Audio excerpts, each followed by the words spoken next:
We're on. Okay. This is your show. Or am I hosting your show? Okay, so tonight, we're just gonna do a little bit of an intro to what's gonna be going on the next 6 months. So let's get to it. Let's get to it. Okay, so what are you doing? What's the next 6 months for you look like? So I heard it's the beginning of November, right? Yes. And we're still in the pandemic. So what's happening the next 6 months? So the next 6 months, I decided to join this program. I hired a life coach to help me get off sugar. Is that the only reason? No and yes. Sugar is a recurring thing for us. Yeah, so basically I hired a life coach because I have tried to stop using food as my buffer to life, as my buffer to not dealing with my emotions. And so I decided I've tried diets, exercise, mind and thought work, and I really haven't been able to do it by myself. I've gotten to a point where do what by yourself? To stop using food as a buffer to my emotions and my thoughts. And exercise and meditating hasn't helped with that, is what you're saying.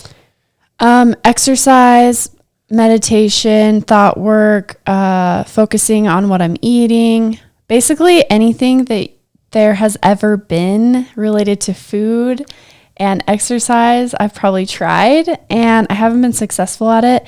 At least in my eyes, I haven't been successful in it because I still reach for food and sweets when I get very stressed, a lot of anxiety, there's a lot going on, or I just don't want to be bored. There's a lot of things, but that's the main gist of it. So. Okay. So that's why you have hired a life coach. Yeah, like I expect, and her program, she expects also that I'm going to be able to be comfortable around food, and that I as the end goal? As the end goal. Yeah, so basically my goal and her goal for me are aligned, and that's kind of why I chose her, is that I won't be reaching for food every single time I am not feeling like good inside. When you say your goals are aligned, is that because different coaches do different things, or? Yeah, I guess. I felt connected to her when I read her website. I really feel like she does the same, like similar things that I want, I guess. I don't know. Okay. This isn't your first life coach though, either. Kind of. Tell us about that. Yeah. Oops. I just wanted to talk about this program. You don't want to talk about that this is the second time? I think we paid enough money to find out to hear about the first time. Okay, so about 6 months ago, I joined another program. It wasn't one-on-one coaching though. It was more like, here's all of the most amazing life coach modules and videos, and given all the materials for you to succeed. And if you have enough motivation and commitment, you could probably get and accomplish your goals. What was the biggest problem with that though? Because I could just say it, but you were always getting a different coach every week when you did a call, right? Like your personal coaching was a different person every week. Yeah, it was. It was frustrating because I felt like every single time I would get on a coaching calls with a different coach, and that was what her program offered. You know, you can sign up every week for 20 minutes to talk to a coach, but it was somebody different every time, and you felt disconnected in a way because it's just a stranger that you're supposed to just like divulge everything to in a 20-minute conversation. I feel like you'd have to take the 20 minutes just to get caught up, talking at light speed to get Yeah, and it's a caught up on where different you're at. topic every time. It's not. If you hire a personal life coach, they pretty much niche down to their specialty, and that's how you find them. Yeah. There's So that's why weight loss. That's why you picked this one. That's why I picked this one. There's like weight loss coaches. There's coaches that deal with divorce or anxiety or, Business. small businesses. But this one was like emotion, like working with food and emotions. That was like Yeah. the big one. Mm-hmm. Yeah, her thing isn't focused on food.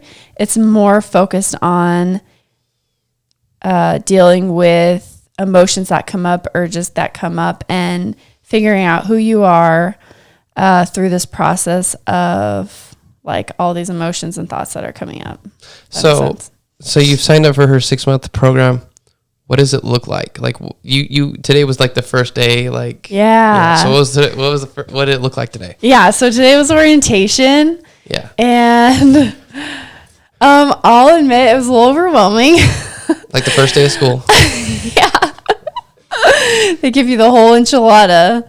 So the first thing I'll go over is the daily log. Okay. So the daily log has every single day in there for the next 6 months. Mm-hmm. And so it's the date, your weight, places for you to put each meal, breakfast, lunch, and dinner. And when do you put that? Like the whole week ahead of So time? then, yeah, so you do it the night before. Okay, so every night you put that in. Okay. Mm-hmm. And you are supposed to stick to whatever you chose the night before. All the things that you put on that next day, you're supposed to stick with. And if you go astray from that or decide to eat something different, even if it's healthy, it has to be the exact thing that you wrote down. And if you follow through with that 100%, then there's this little box that you check off that's like, did you do it? Mm-hmm. And you say yes or no. So you have to write it all down the night before, and if you don't, if you don't write it down, you can't eat it, or you don't complete. You're not being, faithful to what your plan is. What it is. Yeah. So the whole point behind it is, well, you're creating trust with yourself because you are using basically the smart part of your brain to plan ahead and say, this is what I'm going to eat because I know it's healthy. I know it's good for me. You're preparing ahead of time. You're creating that trust with yourself. And then once you follow through, that bond is a lot closer for you. The idea is that when you're motivated at night to do the next day well, mm-hmm. you plan that. And then when you're weak the next day, when you want to break it, you have to either stick to the original plan, the stuff you did with a good, clear brain, clear mind, versus your impulsive self. You're trying to beat your impulsive side, which is eat this thing because it's here right and it's now. good. Yeah. But you didn't plan for it. So what happens if somebody brings over cookies, and you didn't plan for it, they didn't write it down? But you really want that cookie. How are you going to deal with that? Yeah. So if there's something that you really want, then you have to plan for it ahead of time. So during the week, we get one joy eat. So it's either a joy item for dinner or a joy dessert that you can eat, but it's just one per week. So if there's something specific that you're really wanting, then you need to plan at least 24 hours ahead of time to eat it. So if somebody brings over cookies and you want them, you have to write it down for the next day at least. Wait till least the day before. Your nightly planning, you'll plan for it the next day. Yeah. And then you can have it. But then you also can't have anything else that week. So she's a weight loss, but more health conscious. Yeah, so you're kind of discovering more about yourself. It's really self-awareness because as you're writing down things, maybe you didn't put enough for lunch. Yeah, what happens when you don't write down enough? So if you're still hungry after lunch and you've eaten everything that you wrote down and you want to stick to your goals, you just know for the next day to eat more. So you have to tough it out. Yeah. Gotcha. And just you start to learn more about yourself. Okay, I'm more hungry at this time of the day or during this meal, so I'm going to do a little bit more. And so you just start to learn more and more about yourself as you go through the weeks and plan your meals. And we talked a little bit earlier about this before the podcast, but you basically said that each day that you check yes, you're working towards trying to get 100% of those, 7 days a week, you're putting yes, that you followed that meal plan that you set the night before. And then what you're going to do is take, if I'm not mistaken, you were going to take all those yes and no's and try to make a percentage for the week. And that's how committed you are to your plans. Like if you get 6 out of 7, that's the percentage of how committed you are to the program or whatever. Yeah. So by the end of the week, you count up your yeses and your nos, and then it gives you, I don't know how she does it, but she gives you basically a percentage of how committed you are. So if you got all 7 days of the plan that you did and you follow through, you're 100% committed. But if there are certain times or meals that you didn't follow through, that whole day is no, I didn't follow through. So your percentage goes down. So it's showing you how committed you are, that those choices that you made is showing you how much you are committed. So it's all about you. It's not about the plan. It's not about the food. It's all about the trust and commitment that you have with yourself. It's also taking all the emotion out of it. It's either black and white. Did you keep your promise or did you not? Because the food and emotions and all those things and calories, it's all can feel so gray and so, I don't know. It can just feel really hard to put into black and white, but she's done that. She basically said, you did it, what you said you were going to do, or you didn't. Yeah. Now, what is there like a rough outline of what she wants you, how she wants you to eat, because there's a billion different ways you can eat, right? What's her look so like? she follows a lot what Brooke Castillo does. She was my original life coach, and she's kind of the big head honcho of life coaches. I think she's the biggest. She's very big, yes. And she has her own life coach school and everything. But this one that you've got, this one that I have, I haven't gone through the first modules, but from what I have seen so far, it looks like it's going to be, each meal is based off of something super simple, which I love. It's not like, don't eat this, don't eat that, you can't eat this, off of every single food. It's basically have a protein, have a vegetable, and then have healthy fats. And that's, you pick anything of any of those things and you can have them for breakfast, lunch, and dinner. But it's up to you to figure out the recipes for that. She didn't give you any kind of cookbook or anything. You're going to have to go Pinterest that for hours. And it's kind of up to you, like what works for your family, what kind of foods you eat. Because a lot of times you'll get those recipes from all these weight lost people and they're like, eat shrimp and bok choy. You're like, I don't eat that. I hate shrimp. I hate bok choy. And I love how Pinterest will say keto, low carb and all these things, and you look at the recipe, and if you know anything about those diets, you know that it's not. They just slap the name on it. So you have to do a lot of work to get those. But basically she's making you wait for your joy meal or treat to have any kind of refined sugar or fruit even, or carbs. Yeah, so pretty much it's no flour, no dairy, no sugar, no carbs. Yeah, no dairy. That's a rough one. Jeez. Yeah, but I mean, it's kind of good because you're not like over freaking excited for each meal. It's like, okay, we're just going down to the basics. Learn how to season it really well so you can enjoy it. It kind of takes the indulgence, smothering it with like cheese and everything, taking the indulgence out of it. Yeah. And it's focused on just sticking with what you planned. Easy. So easy. That's why everyone does it. That's why everyone plans all their meals, right? That's why everybody's tip-top shape. Yeah. That's why we're even talking about this. What are you the most excited for, and what are you the most worried for? I am excited because I pay a lot of money for this, and it's a very good motivator to stick with it. Yeah, because you're not just going and looking up self-help stuff online. You've paid some money for this. And there's actually people that are following up with you and making sure you're doing everything and emailing you and coach calling you, like all that stuff. They know your name. They know you're in their program. You're not just this nobody under the radar where you can just like slip by. You've paid people to hunt you down and make you So I'm glad. This thing. Yeah. So I'm glad about that because I have kind of say it. Recently, I thought I could do it myself, losing the weight and getting away from the addiction to food that I have. And I had tried so many times and I failed so many times. And for some reason, the last time I failed with this whole thing, I lost it. It was almost like a binge.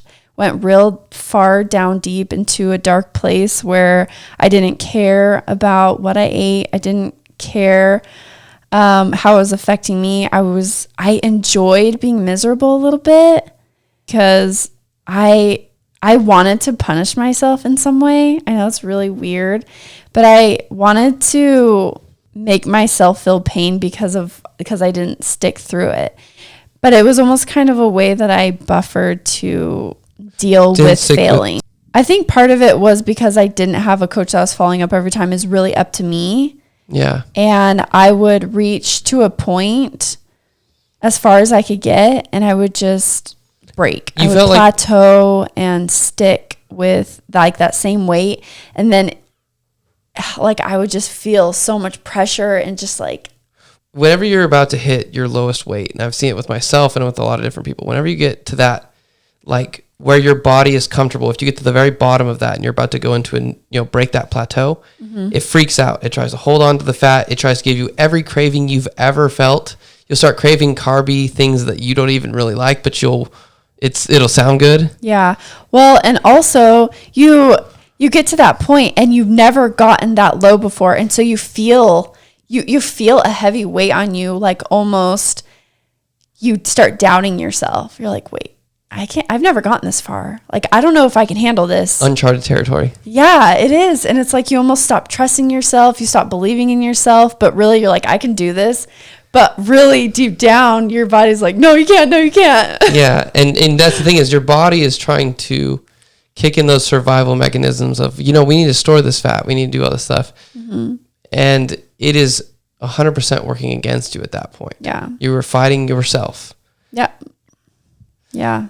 So it's rough. It's a rough time. So that pretty much I had done it so many times over and over, started, failed. Failed.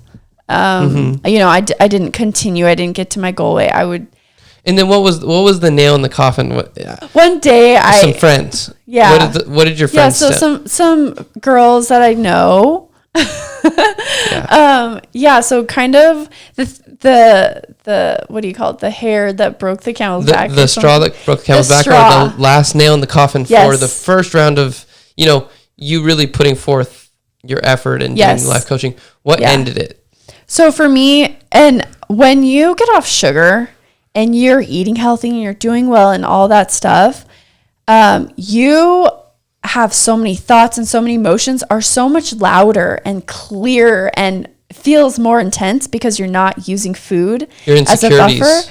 And so everything comes up. And so everything that anybody says or does or anything, you actually have to think about it and deal with it and all that. And so I continue to deal with that, with family, and everybody knows starting a diet, you're like, oh, I can't have that. Or you go to restaurants, all that stuff. And you feel weird and you feel like you're making other people feel weird. Yes. And it probably isn't, but you still feel that way. And then they try and ask you a bazillion questions about, oh, what are you doing? And then you have to show up. And then you feel pressure, and then it feels weird when you don't do it a week later and they're like, what about that? You're like, shh, don't talk about that. I know, right? And so you don't want to talk about it because you're like, well, maybe I won't lose any weight off of this. But anyway, so yeah, it was kind of, a normal thing that happened. Lots of things were happening, and one day, as I was talking with some ladies, they had mentioned that they like me better on sugar. I was happier and better and basically more fun. You're a better person to be around on sugar. I'm basically better when I'm on sugar, and I need sugar to be happy. This was 3 weeks you had been off sugar, which the first week and a half is brutal. Yeah. Which is so rough. Yeah, and so after I went home that day, it was just one meal and treat after another, and eventually I just 3 months later gave it up. Yeah, I just gave it up, and my lady friends were like, oh, I'm so glad you're back on sugar. You're so much happier. And oh man, that just killed me, man. That really hurt. Especially since you want to be the best friend you can be. Yeah. You want to be a good person. And when people tell you, yeah, no, this is good, it's a normal response, but at the same time, it wasn't helpful to you. But that's what life is, though. I mean, we're always going to fail. There's nothing that we're going to do that's ever going to be perfect. Yeah, and that's, I think, the hardest thing. And there's a lot of people that deal with a lot of different things. But yeah, for me, it's that failure and that, like, anxiety that's coming around trying again because I might fail, even though I know I will. And it's hard to deal with. I almost felt like I was walking through the mud with you because today was day 1 and you were saying, come on, let's do this, let's do that, let's prepare, let's do all these things, let's make sure we get your weight and your measurements and prepare the meals for the week and all that stuff. And literally, if you weren't there to get me to do it, I don't know if I would have, which is really sad because I paid a lot of money for this. And it's like my entire being is just resisting so hard. Yeah. Well, I know that usually the first step is the very hardest. That's not some weird old cliche. That's real. The first step is always the hardest. Yeah. For the most part. Yeah. Was I a brat the entire time? Yes. Was I rude? Yes. That's the thing is, I think almost all the good things in life suck.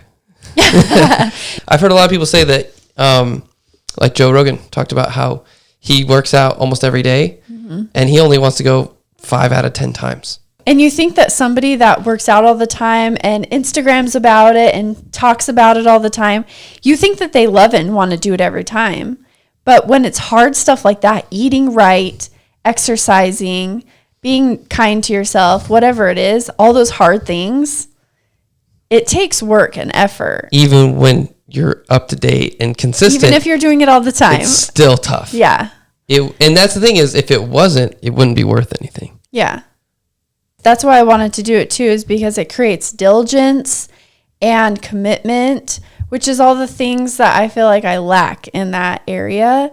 And so it's just a way to keep me tugging along and going. Like there is somebody there saying, keep going. You have to complete this. Here's your homework. Did you finish that?